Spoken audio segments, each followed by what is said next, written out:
오늘 말씀의 제목은 보라 그가 기도하는 중이다 라는 말씀의 제목입니다.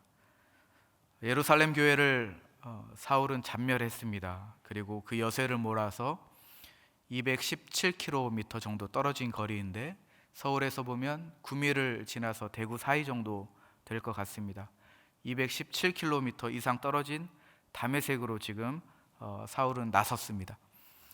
그곳에 있는 그리스도인들마저 박해하기 위해서 지금 사울은 지금 기세를 몰아서 그곳에 가는 중입니다. 그리스도인들을 일망타진하기 위해서 가는 중인데 각오를 아주 단단히 하고 가는 중이었습니다. 그런데 사울이 그렇게 가는 중에 정말 놀라운 일이 벌어졌습니다. 3절부터 5절 말씀을 보니까 이렇게 증언하고 있습니다. 사울이 길을 가다가 다메섹에 가까이 이르더니 호련히 하늘로부터 빛이 그를 둘러 비추는지라. 땅이 엎드러져 들음에 소리가 있어 이르시되 사울아 사울아 내가 어찌하여 나를 박해하느냐 하시거늘 대답하되 주여 누구시나이까. 이르시되 나는 내가 박해하는 예수라.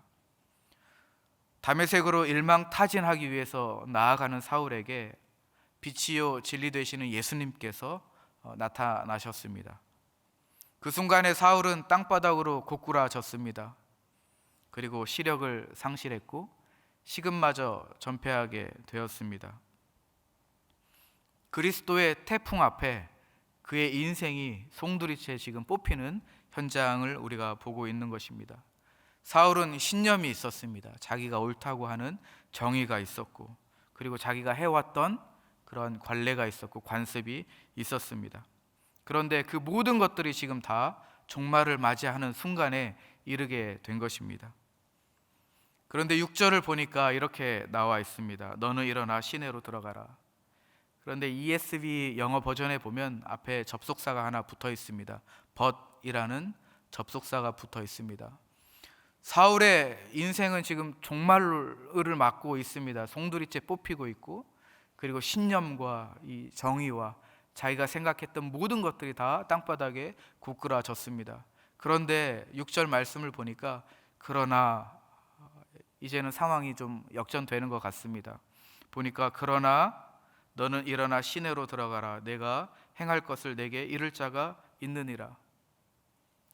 사울의 인생이 고꾸라졌지만 절망할 필요가 없는 것은 무엇이냐면 새로운 메시지가 지금 떠올랐다라는 것입니다. 예수님께서 말씀하셨습니다. 어떻게 말씀하셨냐면 시내로 들어가라. 거기에 가면 내가 행할 것을 내게 이를 자가 있느니라. 예수님께서 사울을 도울 사람, 사울에게 필요한 사람을 붙여줄 사람을 지금 예비해 두셨다라는 것입니다. 이게 사울에게는 새로운 또한 메시지였고 새롭게 일어날 수 있는 근거가 될 수 있는 약속이었습니다.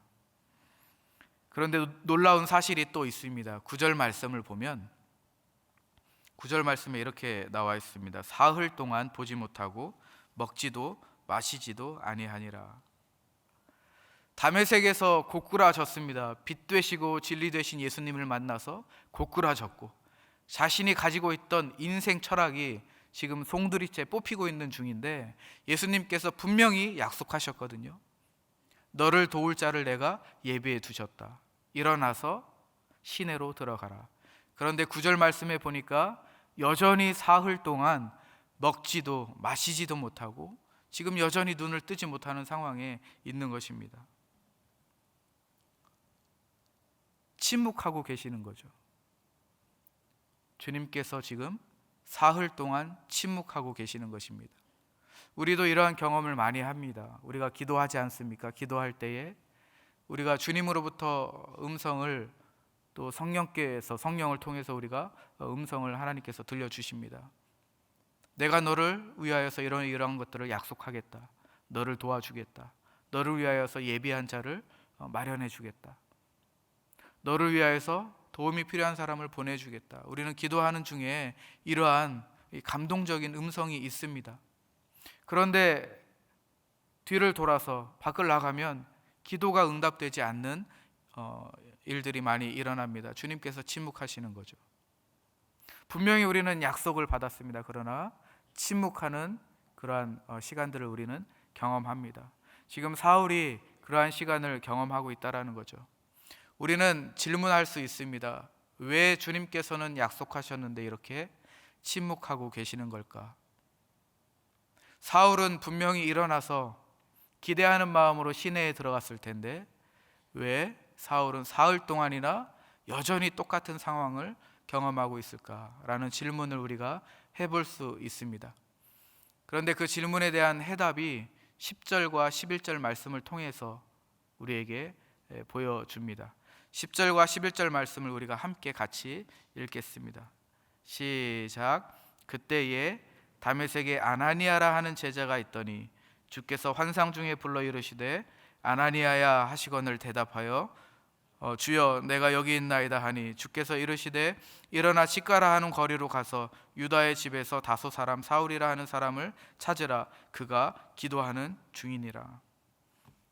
주님께서 사울을 위해서 예비해 두신 사람이 있었는데 아나니아라는 사람이었습니다. 이제는 주님께서 아나니아라는 사람을 불렀습니다. 그리고 아나니아에게 말씀하셨습니다. 내가 가서 사울이라는 사람을 만나 보아라. 11절 말씀에 보니까 사울이라 하는 사람을 찾으라 그가 기도하는 중이니라 라고 이야기합니다. 이 말씀에 두 가지 단어가 들어가야 합니다. 어떤 단어냐면 첫 번째로는 감탄사인 보라 라는 단어가 들어가야 되고 또 하나는 왜냐하면 이라는 접속사가 들어가야 합니다. 다시 한번 본문을 읽어보면 이 두 단어를 넣어서 본문을 읽어보면 직가라 하는 거리로 가서 유다의 집에서 다소 사람 사울이라 하는 사람을 찾으라 왜냐하면 보라 그가 기도하기 때문이다 이렇게 직역할 수 있습니다.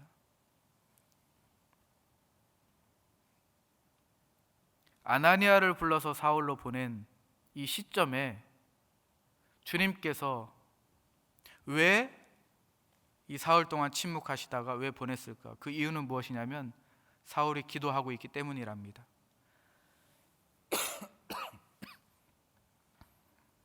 사울은 바리새인 중에 바리새인이었습니다. 우리가 잘 알다시피 기도하면 우리보다 더 열심인 사람들이 바로 바리새인들이었습니다.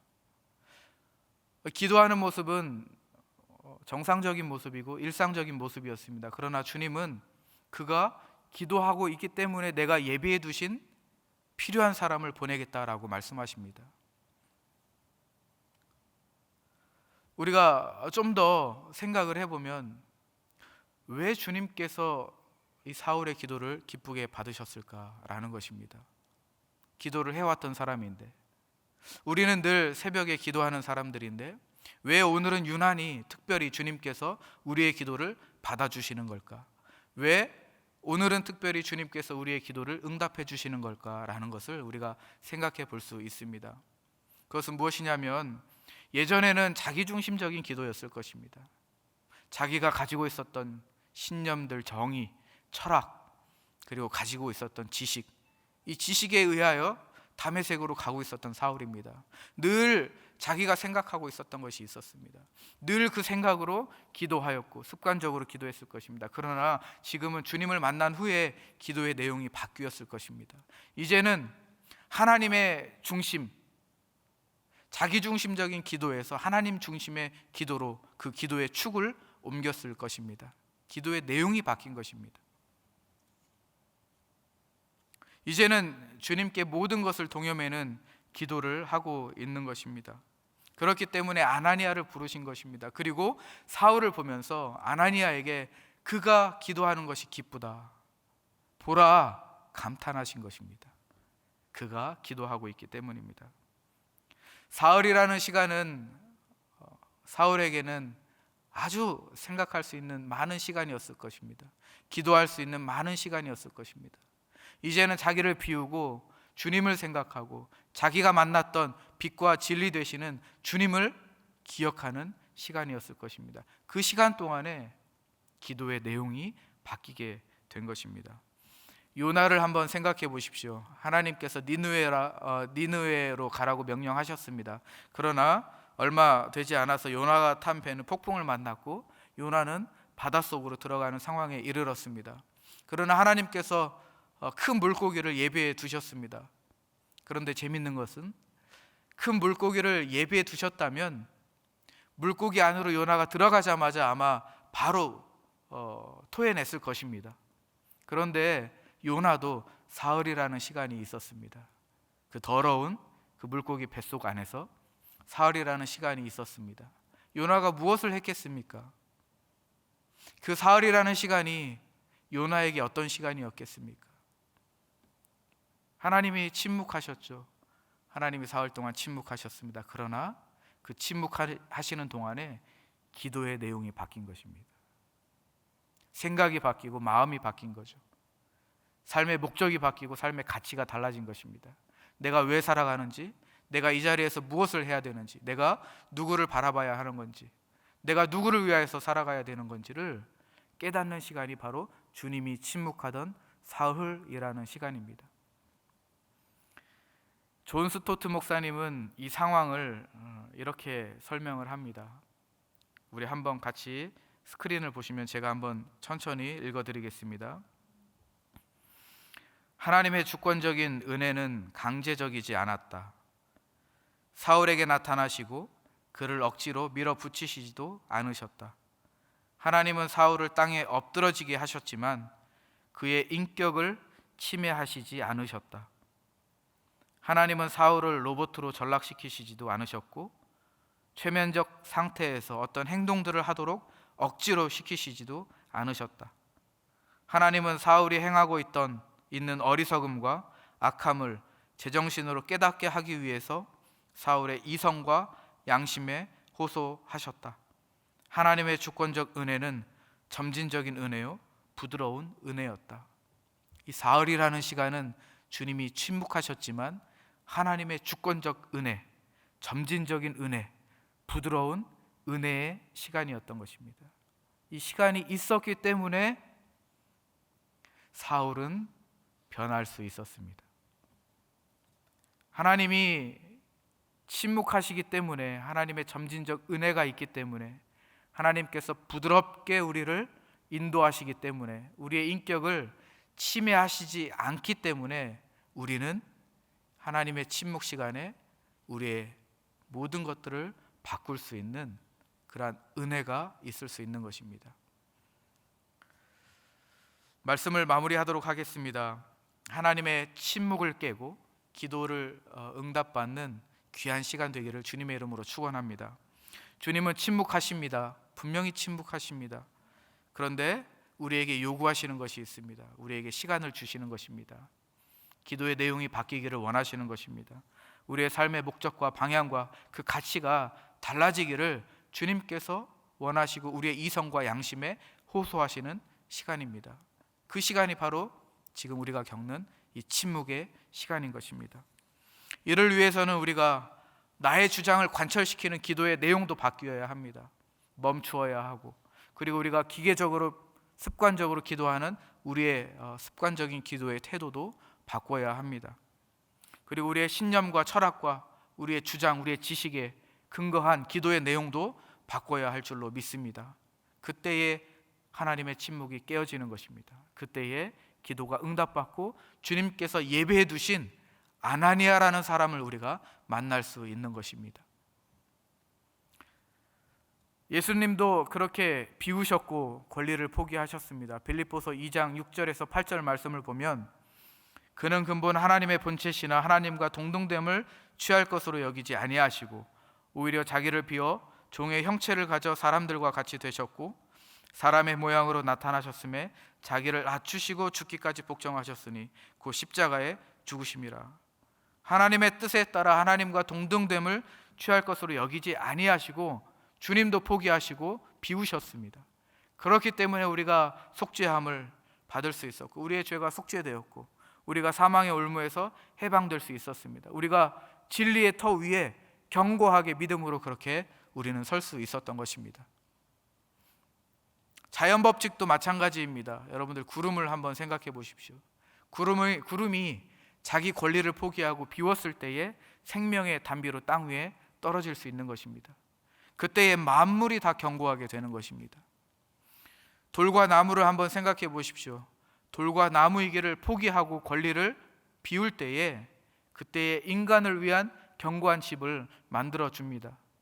식물을 한번 생각해 보십시오. 식물이 자기 권리를 포기할 때에 인간을 위한 양식이 되어 줍니다.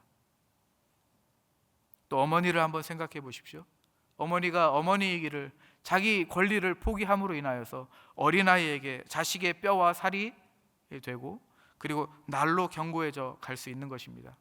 아버지도 마찬가지입니다. 아버지가 자기 권리를 찾으려고 노력하면 어떻게 되겠습니까? 아버지가 자기의 권리를 내려놓기 때문에 행복의 근원이 될 수 있습니다. 견고한 가정이 될 수 있는 것 아니겠습니까? 지도자도 마찬가지입니다. 지도자가 내 권리만 주장하면 어떻게 되겠습니까? 건강한 공동체가 될 수 없습니다. 지도자가 자기 권리도 내려놓아야 기업이든 교회든 단체이든 학교든 정당이든 국가이든 견고한 공동체가 될 수 있는 것입니다. 오늘 이 시간에 우리가 기도할 때에 이러한 나의 권리들도 내려놓을 수 있어야 할 것입니다. 우리 누구에게든지 포기해야 할 권리가 있습니다. 어떤 사람에게는 주님이 말씀하실 것입니다. 자녀에 대한 권리를 내려놓아라. 어떤 사람에게는 물질에 대한 권리를 좀 내려놓아라. 주님께서 말씀하실 것입니다. 어떤 사람에게는 지위에 대한 권리를 좀 내려놓아라. 어떤 사람에게는 네 고착화된 이 개인의 신념을 내려놓아라. 말씀하실 것입니다. 어떤 사람에게는 명예, 네가 추구하는 권력, 네가 추구하는 인간관계, 취미, 욕망, 지위, 자만, 교만, 악의, 거짓말 이러한 것들도 내 앞에서 다 내려놓아라. 주님이 말씀하실 것입니다. 이 시간에 우리가 기도할 때에 우리가 기계적으로 습관적으로 기도하는 것이 아니라 정말 주님이 기뻐하시는, 주님이 감탄하시는 기도로 하나님 앞에 올려드리기를 주님의 이름으로 축원합니다. 그리하여서 여러분들이 기도하시는 이 기도의 제목들이 이 시간에 다 응답받고 또 여러분들 삶 가운데 주님이 주시는 그 은혜를 누리는 귀한 하루가 되기를 주님의 이름으로 축원합니다. 우리 이 시간에 같이 기도하고 우리 삶의 자리로 돌아가도록 하겠습니다. 우리 말씀을 기억하면서 함께 같이 기도하겠습니다. 주님 감사합니다. 하나님 이 시간 저희에게 귀한 은혜의 말씀 허락해 주셨습니다.